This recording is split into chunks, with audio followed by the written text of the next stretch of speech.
James Baldwin, interviewed by Quincy Troop. This is a story of fame. It is a story of celebrity and its consequences.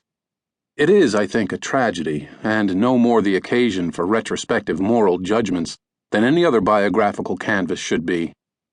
Suspending moral judgment is not the immorality of the novel, Milan Kundera wrote, in what could be taken as a challenge thrown down to history and biography too.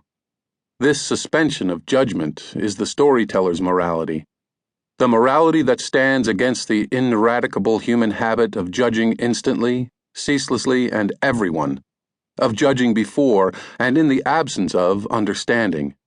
It is not that moral judgment is illegitimate. It is simply that it has no place in describing a life. Elvis Presley may well be the most written about figure of our time. He is also in many ways the most misunderstood, both because of our ever-increasing rush to judgment and, perhaps more to the point, simply because he appears to be so well known. It has become almost as impossible to imagine Elvis amid all our assumptions, amid all the false intimacy that attaches to a tabloid personality, as it is to separate the president from the myth of the presidency, John Wayne from the myth of the American West. It's very hard, Elvis declared without facetiousness at a 1972 press conference, to live up to an image. And yet he, as much as his public, appeared increasingly trapped by it. The Elvis Presley that I am writing about here is a man between the ages of 23 and 42. His circumstances are far removed from those of the boy whose dreams came true in the 22nd year of his life. It is not simply that his mother has died, testing his belief in the very meaning of success. With or without his mother by his side, he would have had to grow up. He would have had to face all the complications of adulthood in a situation of almost unbearable public scrutiny.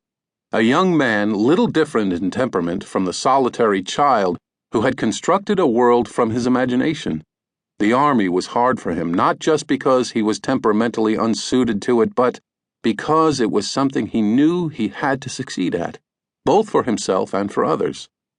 The artistic choices he faced when he returned to an interrupted life were far more ambiguous than the good fortune he had so innocently embraced. And he never came fully to terms with the burden of decision-making that those choices placed upon him.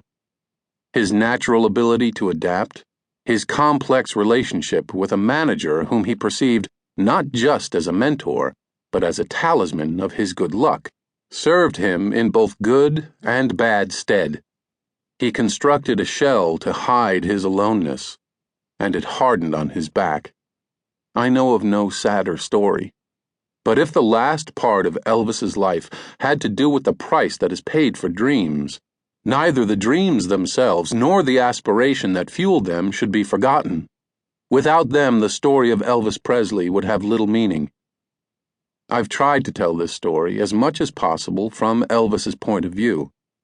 Although he never kept a diary, left us with no memoirs, wrote scarcely any letters, and rarely submitted to interviews, there is, of course, a wealth of documentation on the life of Elvis Presley, not least his own recorded words, which, while seldom uttered without some public purpose, almost always offer a glimpse of what is going on within.